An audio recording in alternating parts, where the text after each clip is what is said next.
கூட்டமாக நிற்பவருக்கு வாக்களித்தால் ஜெயித்து விடுவார் என மக்கள் நம்புவதாக நாம் தமிழர் தலைமை ஒருங்கிணைப்பாளர் சீமான் தெரிவித்துள்ளார். சௌராஷ்டிரா மக்களின் சார்பில் அரசியல் எழுச்சி மாநாடு மதுரையில் நடைபெற்றது. இதில் பங்கேற்று பேசிய சீமான், சௌராஷ்டிரா சமுதாயம் எவ்வாறு அரசியல் மாநாடு போடுகிறதோ அதே போன்று தமிழர்கள் தனித்தனியாக நின்று போராடி கொண்டிருக்கிறார்கள் என்றார். கூட்டமா நிக்கிறவனுக்கு ஓட்டு போட்டா வென்றுவான்னு நினைக்கிறீங்க, கூட்டமா கூடி போய் திருடுனா சரின்னு நினைக்கிறீங்க. 10 பேர் சேர்ந்து கொலை பண்ணா சரி, ஒரு பம்பை கொலை பண்ணா தான் கொலைன்னு நினைக்கிறீங்க. பிரச்சனையே இங்க அதான் வருது.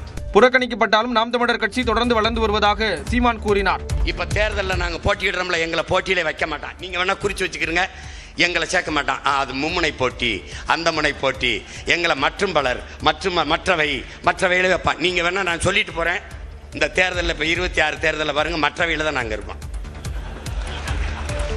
இவன் 10 வருஷமா எங்களை மற்றவையிலே வச்சு இப்ப நாங்க வளர்ந்துகிட்டே தான் இருக்கோம். பதிவு செய்யப்பட்ட கட்சியாக இருந்த நாம் தமிழர் 35 லட்சம் வாக்குகளை பெற்று அங்கீகாரம் பெற்ற கட்சியாக மாறியுள்ளதாக சீமான் பெருமிதம் தெரிவித்தார்.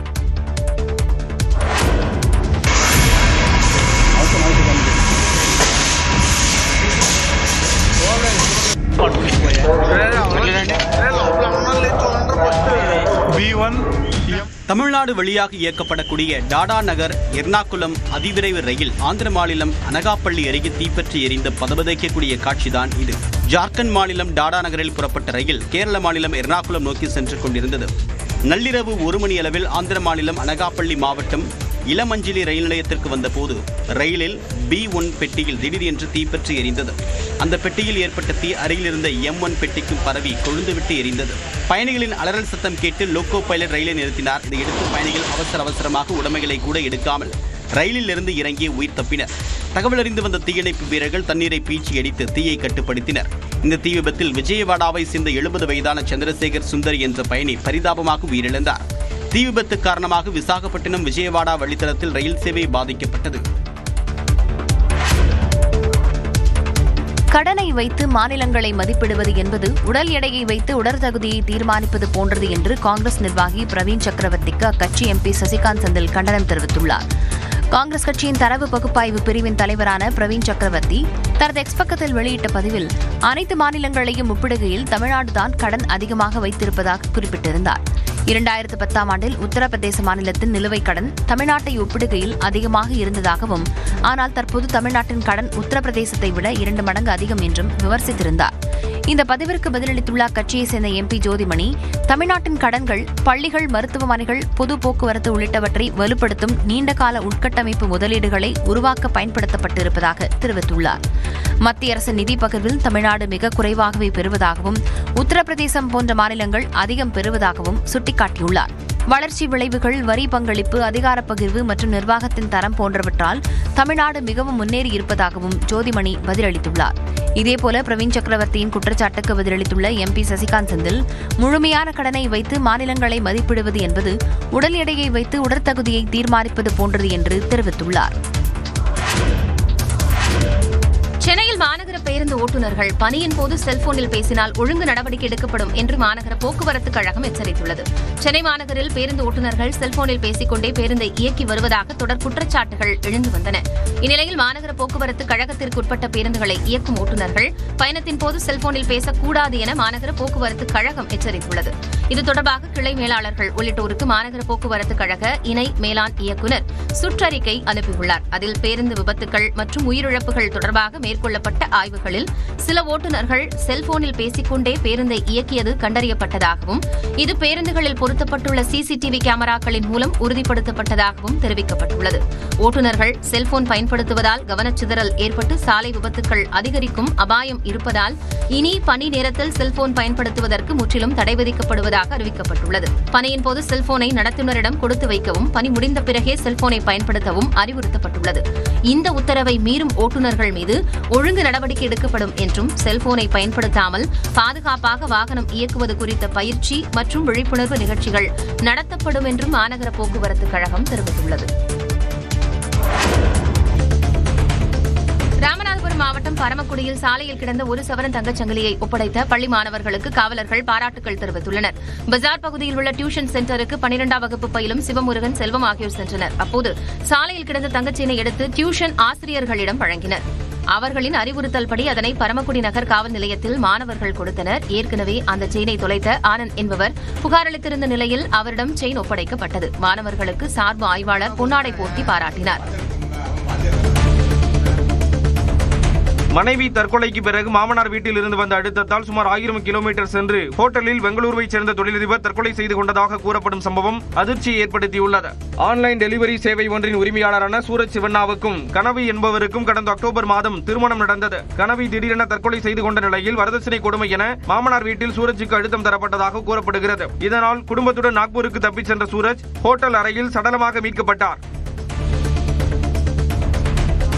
மத்திய பிரதேசத்தில் தாம் பாலியல் வன்கொடுமை செய்த பெண்ணின் வீட்டிற்கே சென்று தன்னை ஒன்றும் செய்ய முடியாது என பாஜக நிர்வாகி அசோக் சிங் மிரட்டிய வீடியோ கண்டனத்துக்கு உள்ளாகியுள்ளது. சட்னாவைச் சேர்ந்த பெண்ணை அவரது வீட்டிற்கே சென்று கத்தி முனையில் பாஜக நிர்வாகி அசோக் பாலியல் வன்கொடுமை செய்ததாக கூறப்படுகிறது.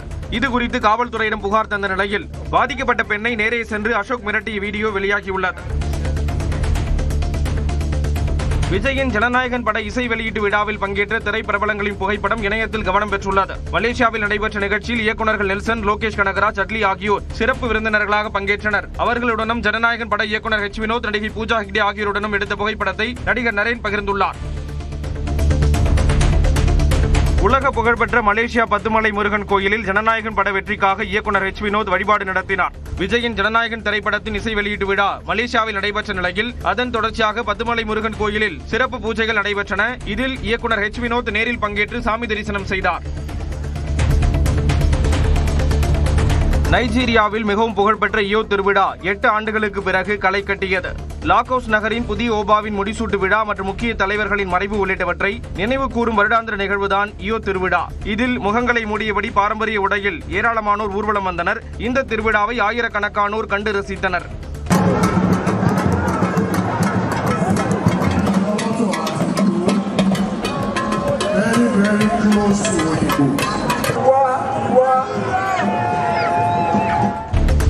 விருதுநகர் மாவட்டம் காரியாபட்டியில் வீட்டின் கதவை உடைத்து 10 சவரன் நகைகள் திருடப்பட்டுள்ளன. சனிக்கிழமை இரவு ஜனுல் ஜாரியா என்பவர் வீட்டை பூட்டிவிட்டு உறவினர் வீட்டிற்கு சென்றதாக கூறப்படுகிறது. பின்னர் மறுநாள் காலை வந்து பார்த்தபோது இவரது வீட்டின் கதவை உடைத்து பீரோவில் இருந்த 10 சவரன் நகை மற்றும் 5000 ரூபாய் ரொக்கம் திருடப்பட்டிருந்தது. இதையடுத்து காவல் நிலையத்தில் புகார் அளித்த நிலையில் மோப்பநாய் மற்றும் தடயவியல் நிபுணர்களின் உதவியுடன் விசாரணை நடைபெறுகிறது.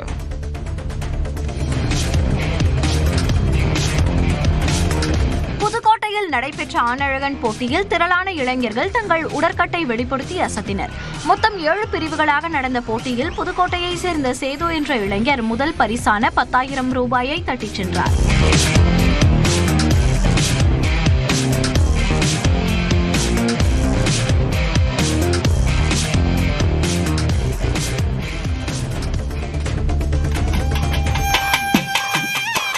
மயிலாடுதுறையில் தமிழ்நாடு இயல் இசை நாடக மன்றம் சார்பில் சங்கரதாஸ் சுவாமிகள் நினைவு நாடக விழா நடந்தது. இதில் சங்கரதாஸ் சுவாமிகளின் படத்தை கையில் ஏந்தி நாட்டுப்புற கலைஞர்கள் பேரணி சென்றனர். தொடர்ந்து அரிச்சந்திரா நாடகம் நடைபெற்றது.